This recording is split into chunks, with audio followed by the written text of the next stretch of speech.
지난 1월 Parasite. 골든글로브 시상식에서 봉준호 감독이 한국 최초로 수상자에 올랐습니다. 자막, 서브타이틀의 장벽도 아니죠. 한 1인치 정도 되는 그 장벽을 뛰어넘으면 여러분들이 훨씬 더 많은 영화를 즐길 수 있습니다. 한국의 토종 자본으로 만든 순수 우리 영화가 헐리우드 시장을 뚫은 쾌거였습니다. 지난해 한국 최초로 수상한 칸 황금 종려상을 비롯해 수많은 해외 영화제에서 무려 100여 개에 달하는 초유의 수상 성적을 거둔 봉준호 감독. 그는 이제 세계가 주목하는 거장의 반열에 올랐습니다.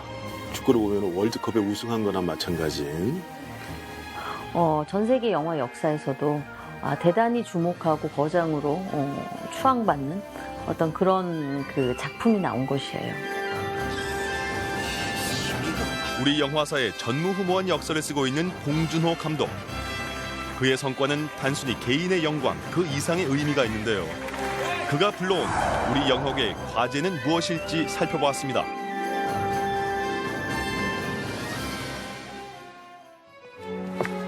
잠깐. 제시카, 외동딸, 일리노이, 시카고. 과선배는 빈지모, 그는 이사촌. 영화 기생충에서의 이 노래. 주인공이 가짜 신분을 외우기 위해 독도는 우리 땅 멜로디에 맞춰 노래를 만들었던 건데요. 제시카송으로 불리며 이제는 전 세계 사람들이 따라 부르는 노래가 됐습니다. 기생충 포스터의 상징인 눈가리개도 각종 패러디가 나오면서 인기를 끄는가 하면 주연 송강호 씨는 할리우드 스타 브래드 피트가 팬을 자처할 정도로 인기 배우가 됐는데요. 이 열풍의 시작을 알린 건 작년 열린 칸 영화제였습니다. 12살의 나이에 영화 감독이 되기로 마음먹었던 되게 소심하고 어리숙한 영화광이었습니다. 이 트로피를 이렇게 손에 만지게 될 날이 올 줄은 상상도 못했습니다. 한국 영화 최초의 칸 황금 종려상 수상은 시작으로 해외 30여 개 영화제에서 주요 부문상을 휩쓸었는데요. 이런 열풍은 봉준호 감독 역시 예상치 못한 일이었습니다. 되게 짜릿한 순간이었어요. 처음 영화를 만들 때 이런 순간까지 닥치리라고는 전혀 예상을 못했기 때문에 더 흥분되고 기뻤던 것 같아요. How do you describe Parasite?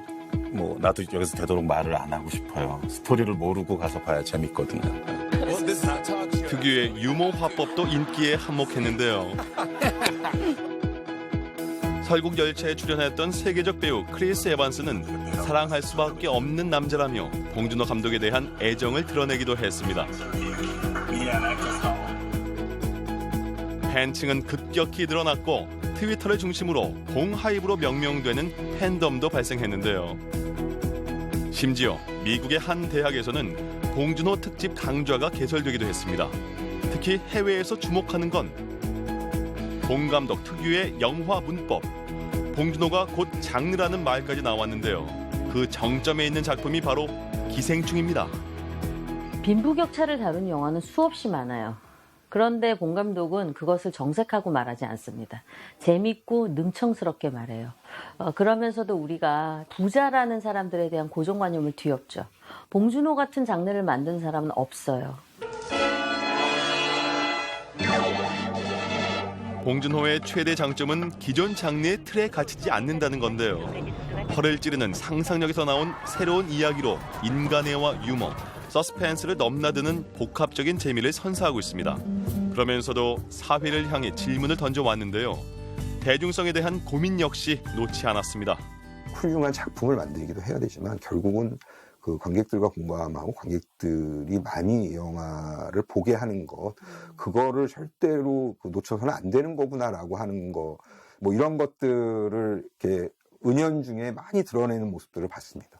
그 괴물을 만드는 그 준비하고 촬영하고 하는 그 오랜 기간 동안에 그 매주 개봉하는 영화들의 어떤 박스오피스 이런 거를 놓치지 않고 계속 관찰하는 모습. 사람들이 재미있게 볼 수 있는 영화를 추구했던 봉준호 감독. 그러면서도 작품들에는 자신만의 특별한 분위기가 담겨 있습니다. 봉준호 감독 감독 영화에는 굉장히 넓은 어떤 문화적 자양분을 느끼게 하는 지점이 있어요. 그 집안 내력이 갖고 있는 그 소설가 외할아버지라든가 또 아버지도 미대 교수님이시거든요. 그래서 그런 무형의 자산이 이 사람한테 있었던 것이죠, 사실. 소설가 외할아버지. 미대 교수인 아버지 밑에서 만화 광이었던 봉준호는 12살 때부터 영화 감독을 꿈꿨다는데요. 사회적 감수성 또한 남달랐습니다. 대학 시절 영화 동아리 노란문을 만들어서 사회에 대한 날카로운 시선을 담는가 하면 만화 소재를 살려 직접 그린 시사만평을 학보에 연재하기도 했습니다. 특히 컷 하나하나에 의미와 미학을 담아야 하는 만화 작가의 경험은 이후에 큰 자양분이 됐다는데요. 봉준호 감독이 괴물 때 저한테 괴물이라는 영화를 만들자고 제시할 때 괴물의 모습은 이런 식으로 한번 해보려고 해요라고 초기의 디자인 그림들을 많이 보여줬는데 그걸 다 스케치로 해서 보여준 적이 있었고 직접 그려서? 예, 직접 그려서. 영화 괴물을 제작하며 봉준호 감독과 처음 인연을 맺었던 최용배 대표. 당시 봉 감독이 그린 그림을 고스란히 보관하고 있습니다. 이제 봉 감독 이런 걸 추가한 거. 아, 이게 지금 봉 감독의 글씨. 봉준호 감독은 스토리보드를 하나하나 그려서 보여주며 봉테일이란 별명도 얻었는데요. 그 봉텔이라는 것 안에는 봉 감독이 갖고 있는 준비성이나 예측 능력이 대단히 뛰어나다는 걸 알 수가 있죠. 봉준호 감독은 오히려 오즈 야스지로나 굉장히 히치콕처럼 현장을 꼼꼼히 이렇게 다 세팅해 놓는 편인 것이죠. 그런 디테일의 힘으로 세계를 평정한 봉준호 감독. 미국뿐 아니라 일본, 유럽 등지에서도 인기를 모으며 전 세계적으로 1,500억 원의 수입을 기록했습니다. 이는 단순히 개인의 성과를 넘어 한국 영화의 큰 성과로 평가되고 있는데요. 텃세가 심하기로 유명한 아카데미 작품상 후보까지 올랐다는 것은 그만한 어떤 한국 영화의 발전을 반증하는 것이라고, 입증하는 것이라고 이제 말씀드릴 수가 있겠습니다. 기생충이 성과를 낳는 바탕엔 한국 영화라는 탄탄한 토양이 있었습니다. 1919년 우리나라 최초의 영화 의리적 구토를 시작으로 올해 101년을 맞은 한국 영화. 박찬욱, 이창동, 임권택 등 세계 영화 감독들이 포진해 있을 뿐만 아니라 제작 기술 측면에서도 할리우드에 크게 뒤지지 않을 만큼 그 수준이 크게 높아졌습니다. 특히 우리나라는 자국 영화의 비율이 할리우드 영화보다 높은 몇 안 되는 국가 중 하나인데요. 1인당 연평균 관람 횟수도 세계 1, 2위를 다투고 있습니다. 네, 한국 영화 점유율이, 관객 점유율이 보통 이제 50% 정도에서 이제 왔다 갔다 하거든요. 그리고 나머지 할리우드 영화를 비롯한 모든 전 세계 개봉 영화들이 그 나머지 한 50%라는 거는 전 세계에서 찾아볼 수 없는 일입니다, 사실은. 대부분의 그 영화 시장은 할리우드 영화가 거의 다 점령하고 있는 그런 상황이기 때문에. 우리나라의 유별난 영화 사랑은 영화의 질적인 향상으로 이어지고 있는데요. 특히 컴퓨터 그래픽 수준은 세계에서 손꼽히는 수준급에 올라서 있습니다. 국내 최대 시각 특수효과 업체를 찾아가 봤습니다. 아티스트만 한 160명 정도 되거든요. 160명? 네, 그다음에 영화 신과 함께 백두산에서 실감난 컴퓨터 그래픽을 선보인 이곳은 할리우드의 80%까지 기술을 따라잡았는데요. 세계적으로 인정받으며 중국에서 영화와 테마파크 영상까지 제작을 맡았습니다. 근데 조금 체계화되고 뭔가 프로세스가 갖춰지면서 굉장히 많은 이제 퀄리티가 올라온 상태이죠. 그때하고 비교하면은 조금 비교할 수 없을 정도 수준으로 많이 상승했다고 저는 보여지고요. 네. 2018년 1,000만을 기록한 영화 신과 함께의 경우 우리나라 CG 수준을 한 단계 높인 것으로 평가받고 있습니다.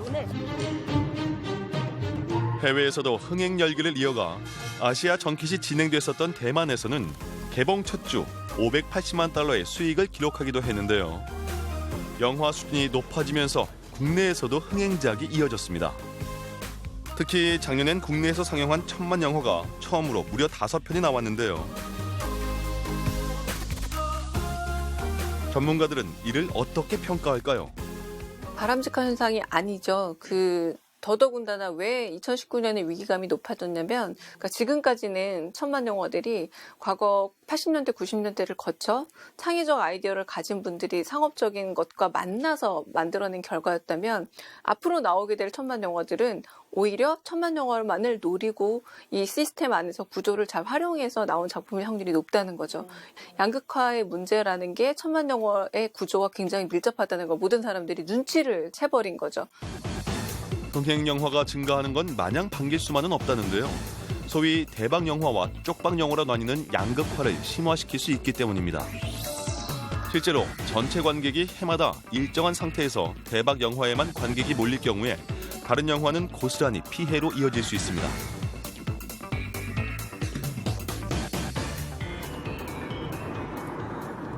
흥행 영화가 오히려 우리 영화계에 독이 될 수도 있다는 건데요. 특히 현장에서 영화를 제작하는 프로듀서들에게는 현실적인 문제와 직결돼 있습니다.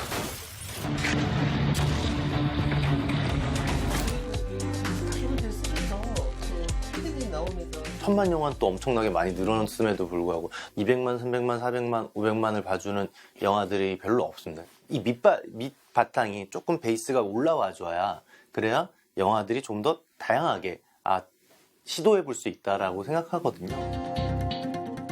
영화 투자 자금이 대작 영화에만 몰리게 된다는 게 가장 큰 문제. 그만큼 영화의 다양성이 위축되는 악순환이 이어진다는 겁니다. 대작이 아닌 작품들은 점점 더 설 자리가 없어지는 건데요. 2017년 개봉 당시 탄탄한 스토리와 빼어난 전개로 800만 관객을 동원한 영화 범죄 도시.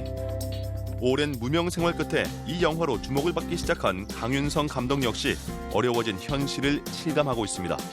대작 같은 경우는 또 유명 배우들이 나오게 되고 그리고 또 스타 감독들 또 좋은 시스템이 붙다 보니까 아무래도 자본이 많이 모이고 빨리 진행될 수 있는 여건이 생기고 그렇지 않은 중소규모 영화 같은 경우에는 그런 면에서 많이 부족함이 있어서 실질적으로 투자 배급사들도 자본을 끌어들이기가 쉽지가 않은 상황이 돼버릴 거예요.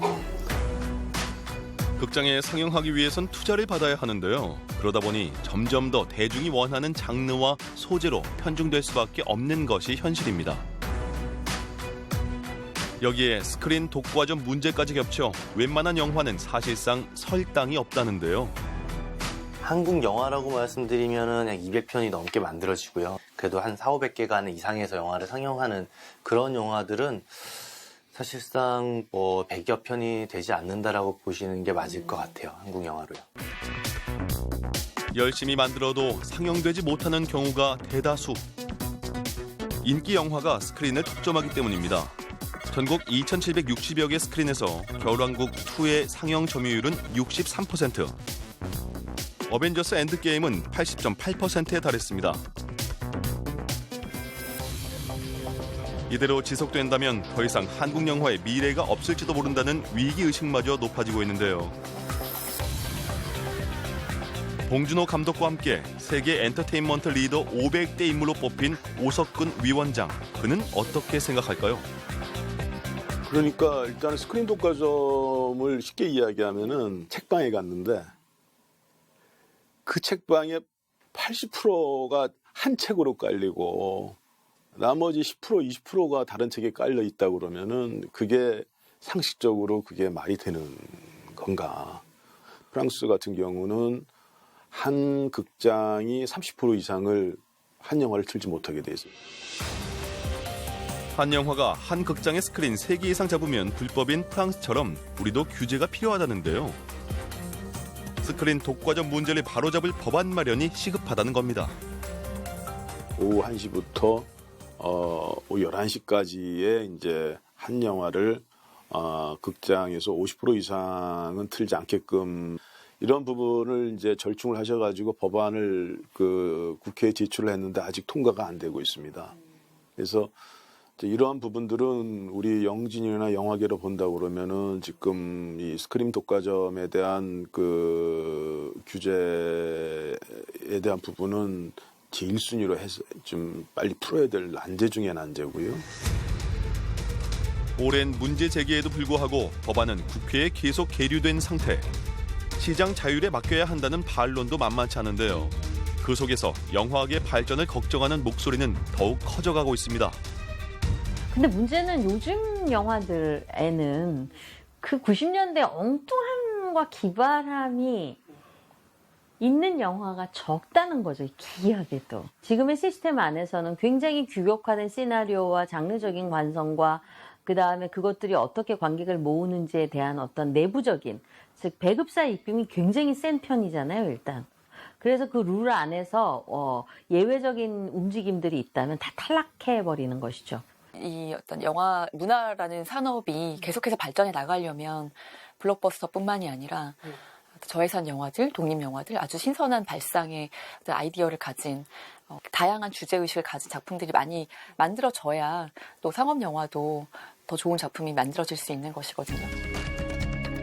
그리고 또 하나 빠지지 않고 지적되는 것이 바로 대기업의 수직 계열화 문제입니다.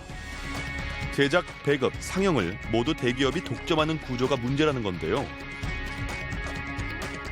스크린 독과점, 그다음에 수직 계열화에 따른 겸연 분리, 이러한 부분부터 시작을 해가지고 불공정 거래 관행이 아직도 많이 있습니다. 일선에서 영화를 만드는 제작진 역시 이 문제를 가장 먼저 지적합니다. 수직 계열화가 되면 그들의 입김과 그 생각들이 더 많이 들어갈 수밖에 없고, 그런 흐름으로 가다 보면 어떻게 보면 영화들이 통조림화된 어떤 기준이 돼버린 흥행 공식의 트렌드에 맞는 그 방식이 아니면은 아예 제작조차 못하는 그런 시스템이 되지 않을까. 대기업에 종속된 시스템이 고착될수록 창의적 발상이나 제작이 힘들다는 겁니다. 대기업이 요구하는 흥행 공식에 따라 제작할 수밖에 없다는데요. 이런 시스템으론 제2의 봉준호 감독은 탄생하기 힘들다고 지적합니다. 봉준호 감독이 처음 만든 프란다스계는 흥행에 철저하게 실패를 했습니다. 실패를 했으면 상당히 그 다음 잡기가 힘들죠. 그런데 봉준호 감독은 그 다음에 살인의 추억이라는 영화를 또 찍게 됐어요. 근데 저는 이게 가능한 것이 인간 제작사라는 거죠. 거기서 독자적으로 이 작품을 판단을 하고 투자 쪽에 있어가지고는 그 작품에 대한 신뢰를 가지고 지원을 해주고, 이러한 그 대기업과 제작 투자와 제작에 대해서 분리가 된 상황에서 제작자에 대한 100% 신뢰가 있었기 때문에 이게 가능했다고 생각을 해요.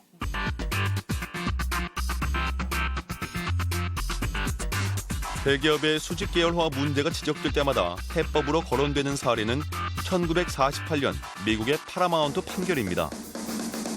메이저 제작사들이 소유하고 있는 극장을 분리하도록 한 건데요. 당시 파라마운트 등 메이저 스튜디오들의 불공정 행위가 인정돼 극장 매각 판결을 받은 겁니다. 미국에서는 일찍이 독과점법을 만들어서 이 제작과 배급을 분리시켜놨잖아요. 근데 우리나라는 제작과 배급이 점점 오히려 일원화되는 아이러니에 빠져 있죠. 즉 배급이라는 건 뭐냐면 땅이 있고 돈이 있고 땅이 있기 때문에 영화라는 매체를 통해서 버는 이득이거든요. 영화를 만든다는 것은 굉장히 지난한 노력이 필요한 작업이잖아요. 그런데 그들의 이런 노력을 땅이 있고 돈이 있기 때문에 가져갈 수 있는 사람들이 있는 것이거든요. 이런 목소리가 높아지면서 문화관광부는 개선 방안을 추진하기로 했지만 아직 해결이 되지 않았습니다. 게다가 대기업이 제작과 배급을 동시에 하는 것은 세계적 추세라며 이를 반대하는 목소리도 만만치 않은데요. 이런 현실에서 더욱 어려워진 건 독립영화계. 자본과 독립된 독립영화는 활로를 찾기가 더욱 힘들어진 겁니다. 악녀를 비롯한 상업영화와 독립영화를 두루 거치며 조감독 생활을 해온 최은종 씨는 그 현실을 실감하고 있는데요. 가장 힘든 건 고용 불안이죠. 그러니까 저희는 이제 대부분의 스태프들이 프리랜서거든요. 작품마다 계약을 하다 보면 이제 자기가 이제 뭐 능력을 발휘해서 매년 작품을 꾸준히 하고 싶은 대로 할 수 있으면 좋겠지만 저희도 어쨌든 선택받는 입장, 그러니까 매번 신입사원인 거죠. 매 작품 했을 때 조감독으로서의 신입사원, 뭐 연출 세컨으로서의 신입사원, 막내로서의 신입사원 매번 면접을 본다라고 생각을 하시면 돼서 정말 중요한 시기다. 생활이 불안정한 게 현실적으로 가장 큰 문제.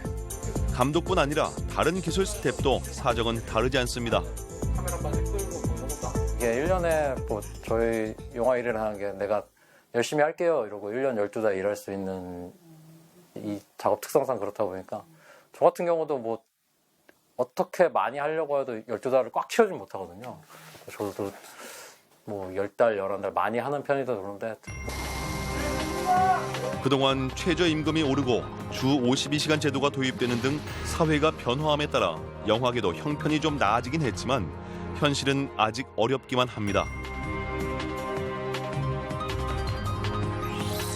한 조사에 따르면 중간급 영화 스텝의 경우 연소득은 2천만 원이 겨우 넘는 수준. 한 달로 치면 200만 원도 되지 않습니다. 대기업 자본과 독립하여 영화를 제작하는 독립영화의 경우 제작 여건은 더욱 열악할 수밖에 없는데요. 영화인들은 조금만 더 지원이 이루어진다면 독립영화도 충분히 경쟁력을 키워나갈 수 있다고 지적합니다.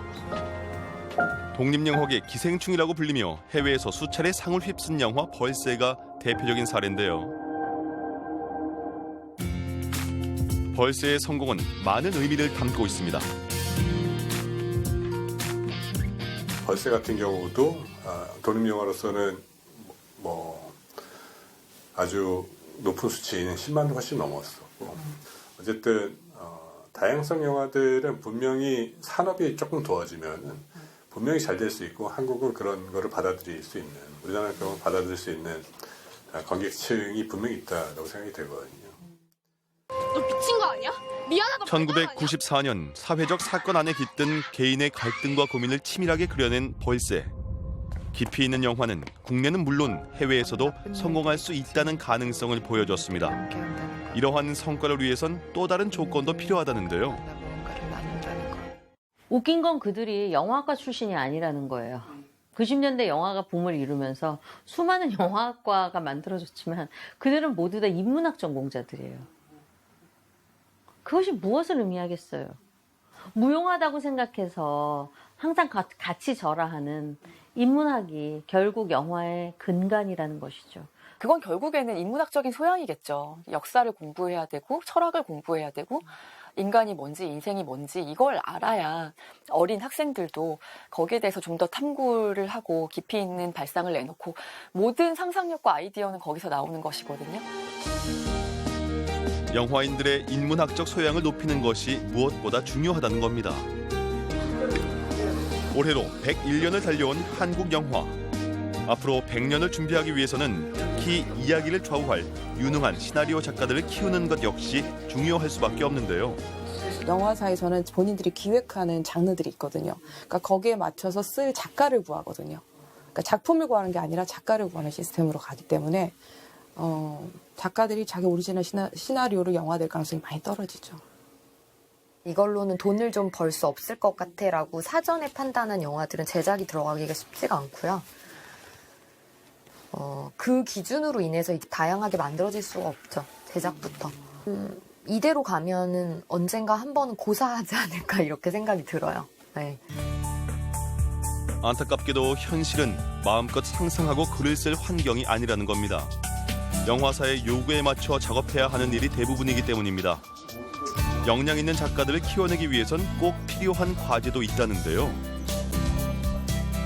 좋은 작품을 썼을 때 그 저작권으로 인해서 이제 작가가 어느 정도 미래에 대한 불안 이런 거를 보상받을 수 있다고 생각해요. 좋은 작품을 씀으로써 부가판권이 생기고 이제 저작권으로 수입이 들어오는 구조가 작가의 연금이라고 생각하거든요. 근데 우리나라는 그런 저작권 보호가 일단은 잘 안 되어 있는 상황이었고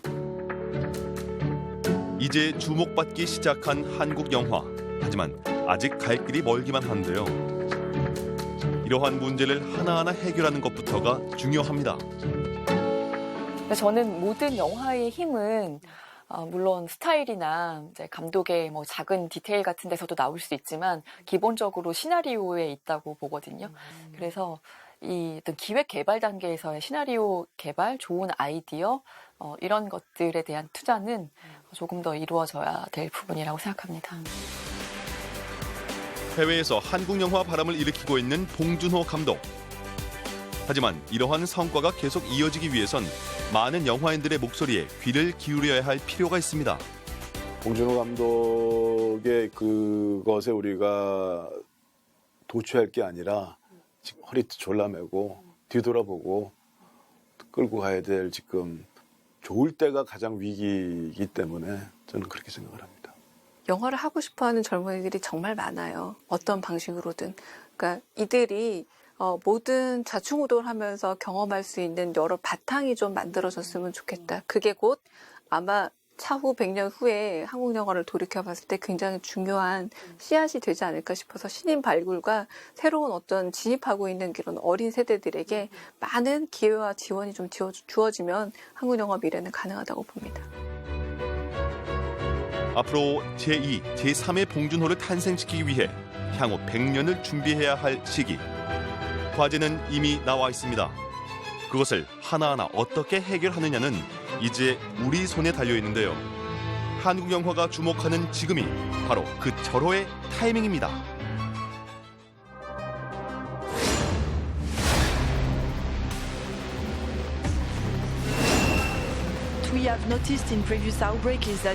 호흡기를 통해서 기관지로해서 폐로에서 폐렴까지 유발하면서 잘못하면 치명적인 상황에 이르는 그런 바이러스입니다.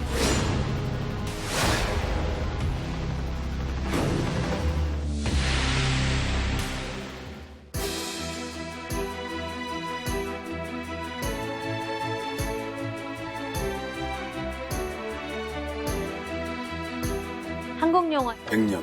100년. 100년. 한국 영화 100년. 이제 앞으로의 100년을. 앞으로의 100년을. 앞으로의 100년을. 준비합니다. 앞으로의 100년을 준비합니다. 한국 영화 100년, 이제 앞으로의 100년을 준비합니다.